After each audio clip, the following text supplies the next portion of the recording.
our guest speaker because our other one got mixed up on the dates.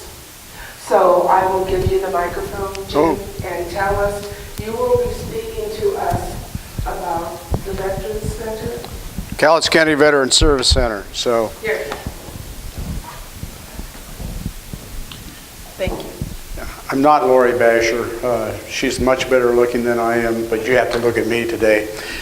I am connected with her because I worked with her husband. Gary Basher is, of course, a Superior Court judge. For those of you who don't know me, I was the elected prosecutor for a number of years, and then I became a judge and served on the Superior Court bench, and now I'm retired.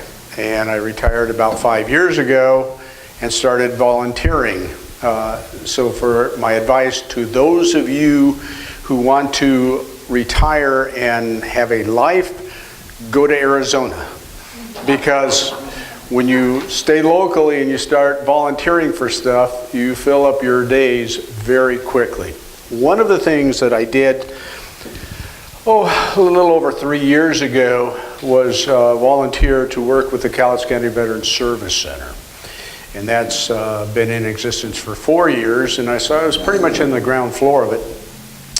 And the idea and the concept was to develop a service center that can deliver as many services to veterans as possible at one location, so that we can provide to them access to services that they vitally need, and we don't have to send them to other sources.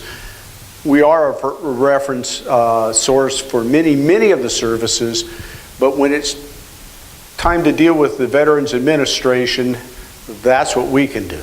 We can work with them to try to get them the benefits that they so vitally deserve. Now, we are located on First Street, and I have some of the cards here if you're interested.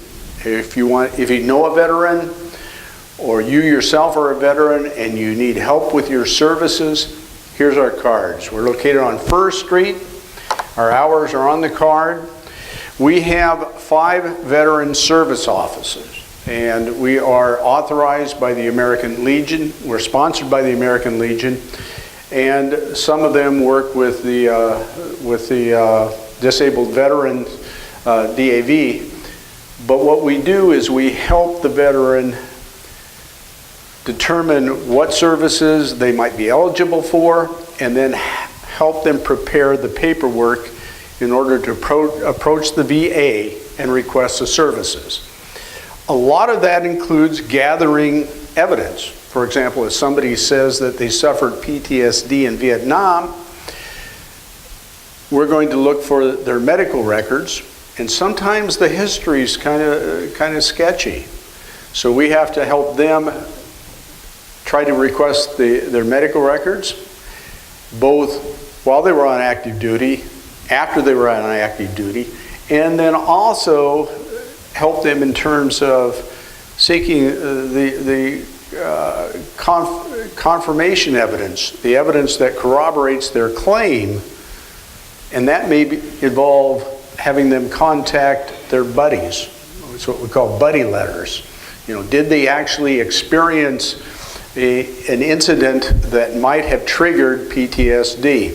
That can be very, very difficult, and so many of the veterans just don't know how to get started on it.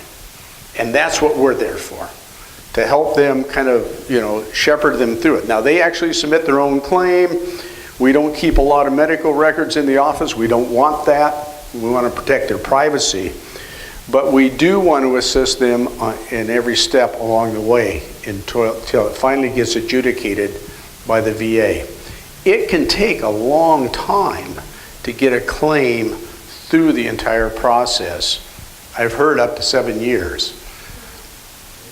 So a veteran comes in, yes, it can be very frustrating, but a veteran comes in and they submit their claim, and then it has to go through this very lengthy process. Sometimes it involves appeals and reconsiderations, but it's worth it, because frequently, the compensation will date back. It dates back to when we submitted the notice that we were filing a claim. So if it takes 7 years, they may still be entitled to back compensation for that entire period of time. We can also assist them in the interim applying to the VA for health benefits outside of a disability. And then there can be compensation back for the co-pays. So I say 7 years, but it's worth it. I don't want to discourage anybody from filing a claim based upon giving them that number. Sometimes it's much faster than that. And if we can get a complete claim filed very quickly within 30 days of our notice to the VA, we can put it on a fast track. And it can be much shorter than 7 years, all right? So I would say that primarily what we're there for is to assist veterans in their veterans claims. But we also are there to help them get employment. We work very closely with WorkSource in town and make sure that we refer any veteran seeking employment to WorkSource. WorkSource shows up at our monthly meeting. They're there to assist veterans, and we will provide information to the veteran on how to get to WorkSource, and they have a pretty good record on placing veterans into employment situations. So that's one of the things that we do. We also help on housing, and that is through the Longview Housing Authority, or now it's the Cowlitz County Housing Authority. We help complete the paperwork for the VIP program, which is the Veterans program for getting housing. A veteran will come in, they'll say they need housing, they're homeless, and they're seeking housing. They have to seek it, but if they're seeking housing, we'll actually sit down with them and we'll fill out the paperwork for them. So that then they take that to go over to the Longview Housing Authority, and if they're eligible, they will be able to get assistance in housing, either housing that's designated for veterans or some financial assistance. And here again, a high rate of being successful in that.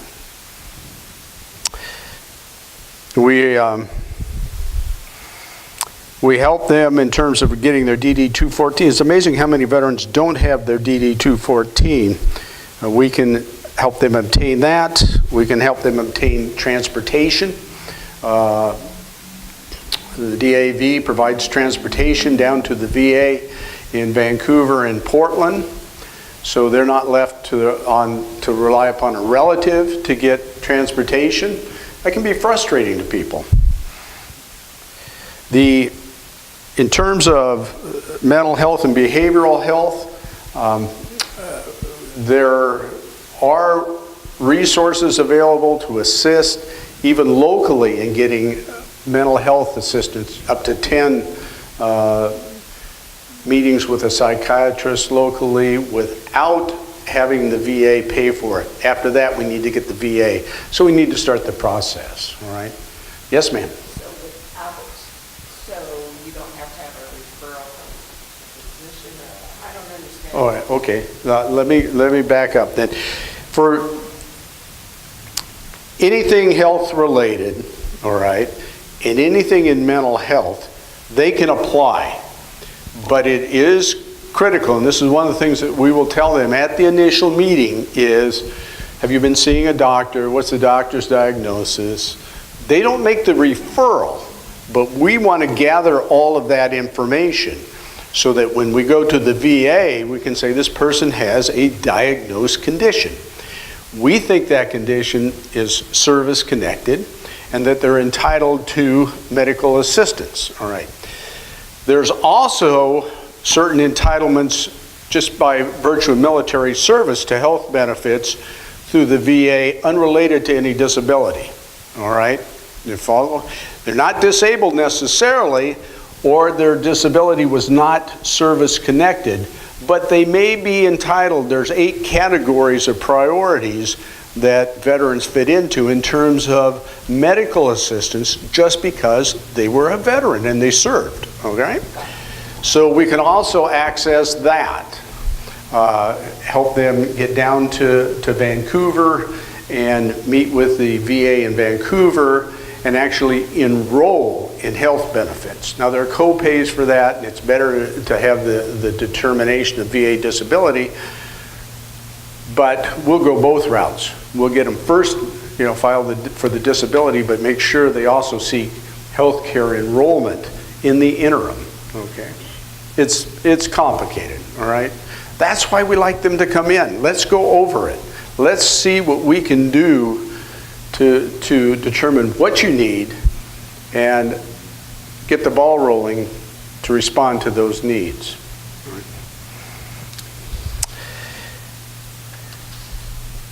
And that's a general overview of what we do. We have 5 veteran service officers. We've been trained by the American Legion in order to process claims. The claims go up to Tacoma, and they get processed through the American Legion to the Veterans Administration. They will actually work with the Veterans Administration up there. Their offices are in the same building. So you feel that they have a really good working relationship with the VA, and that does help. So we have the 5 VSOs. We have maybe another 6 or 7 volunteers down there that man the office.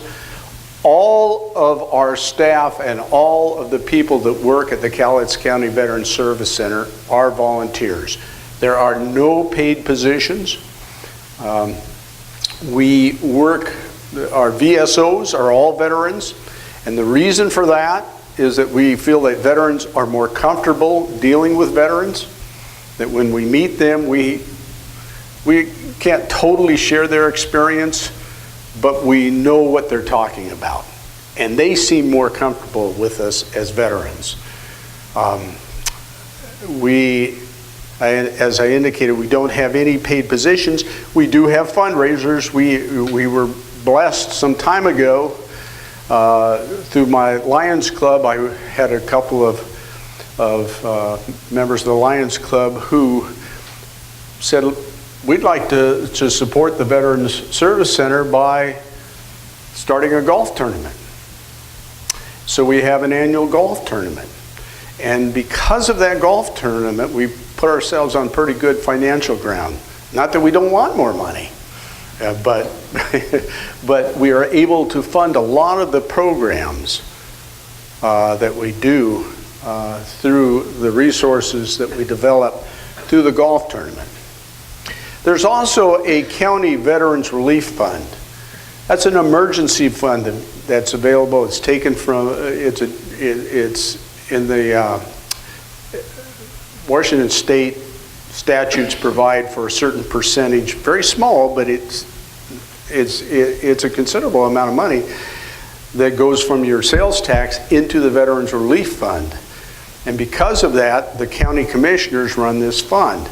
We're able to get emergency funds through that to help veterans, housing, utilities, those sorts of things.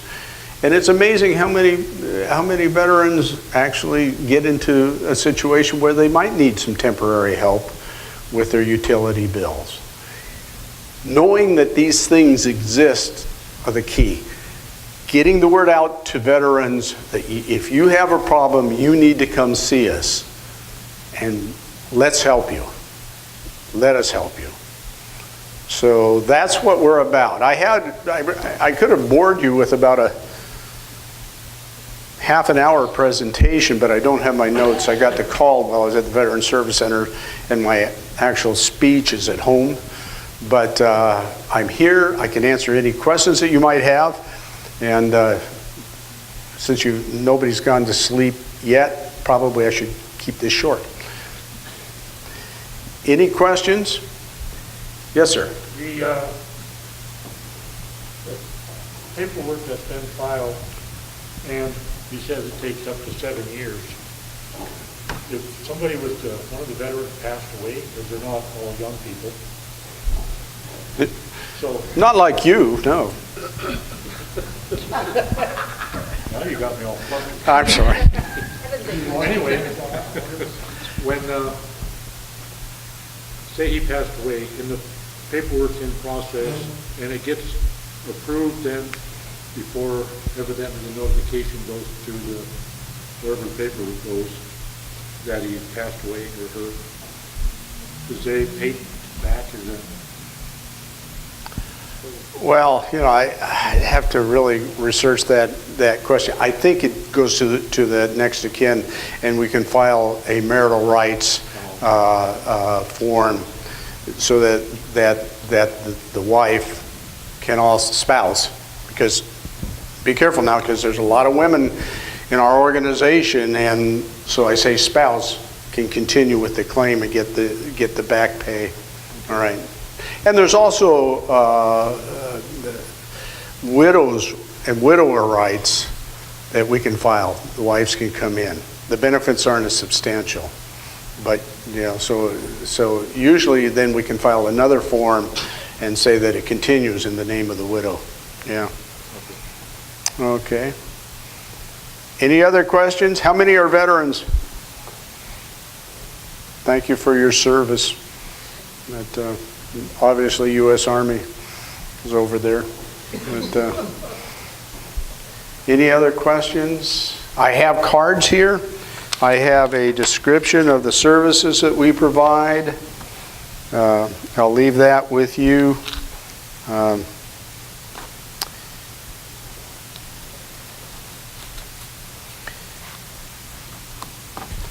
And I don't know if I told you, I had 21 years in the Navy. And I'll tell you, it was the best years of our life. My wife and I miss that time. I love being in Cowlitz County and the things I've done here, but what we did in the Navy we felt was so important, and the community that we served in, it was just special. It's a feeling that we feel we got more out of the Navy than they got out of us. And so we're very, very happy, and that's why whenever I go anywhere and see that ball cap, I want to say thank you for your service, because it means something. It means something to me, and it means something to you. All right. So, yes, sir. Veterans are homeless in this area. Is it a large number? It's somewhere around it's between 800 and 1,000, I think. We don't have a precise number. All right. Well, I'm probably citing you the stats that have the Housing Authority assistance for the homeless. All right. So are they homeless right now? No. But there's those that qualified for Housing Authority assistance, and I think that number's pretty close to being right. So do you want me to get you the number? And it's more than you'd think. It's a surprisingly large number. So, and I may have inflated that a little bit, but I'm thinking about the only number I've heard, and that was through the Housing Authority. And I think that that's probably those who are getting benefits. So they're probably not homeless right now. But it's hundreds. Yes, sir. Well, just an observation. When I got drafted, it took I got a draft notice. It took a month to get me up for a physical. A 3 weeks later, I was in the service. It's amazing how fast it works that way. But when you want something from them, you talk about years instead of days. Yeah, and it is amazing. We hope it gets better. Everybody has their horror stories. I mean, in this business, and then there's also the good stories. So when I said the 7 years, there's also people who got their benefits very quickly. So it's not all bad. You're right. There is a bureaucracy, and it takes time.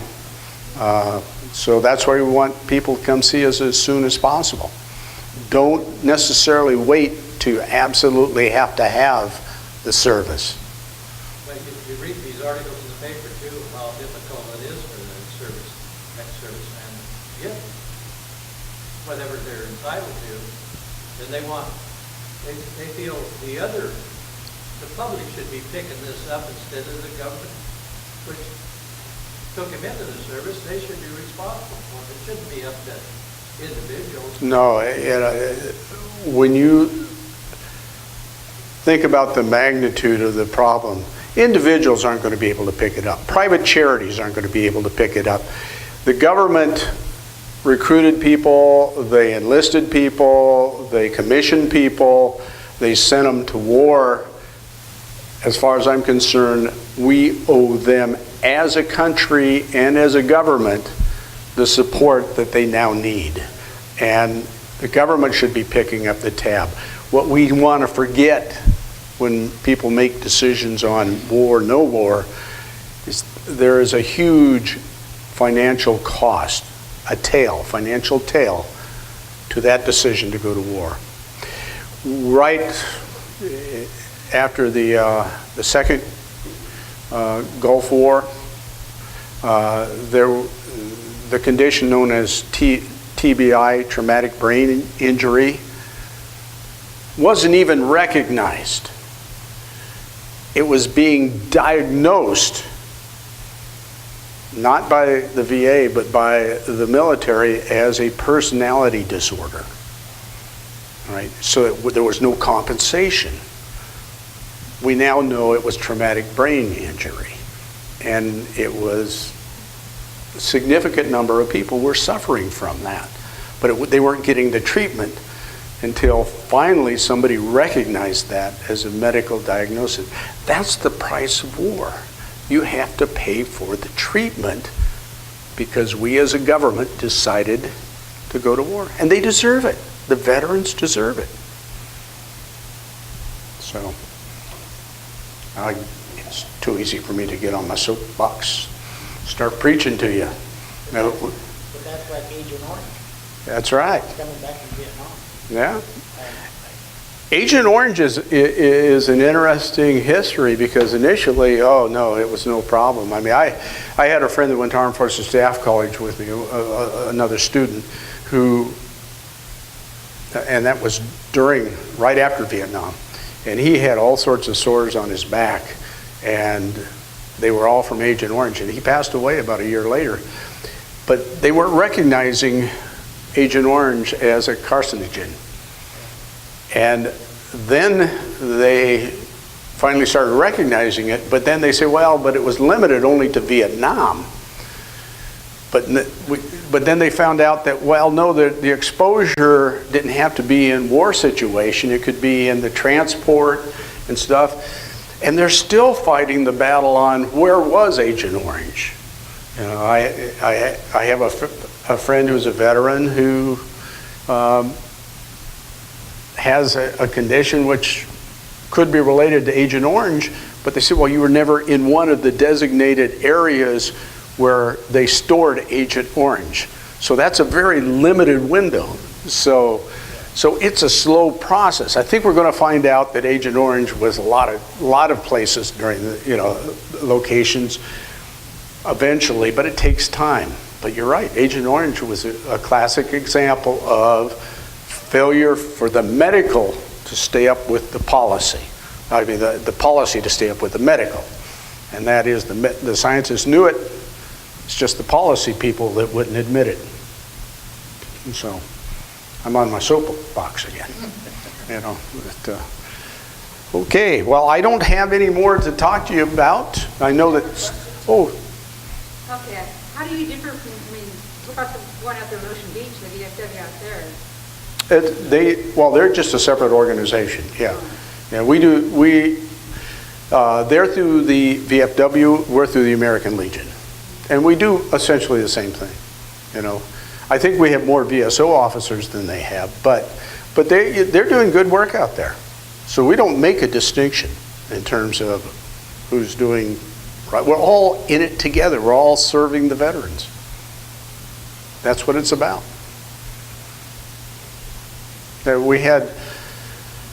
Last year we had 1,302 veterans come into our organizations. Some were return visits, but a total of 1,302 total contacts, which is our, we just got that report today. It's well over 100 a month. And so we're just out there to serve. And we've had success stories. Bill Banks just told me that in the last 6 months, he had 3 of his clients get 100% disabilities. And boy, that makes you feel good. Really good. So, okay. Well, did that answer your question? Okay.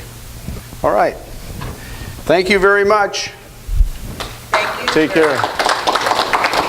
Thank you for filling in and coming to You're speak welcome. to us, Jim.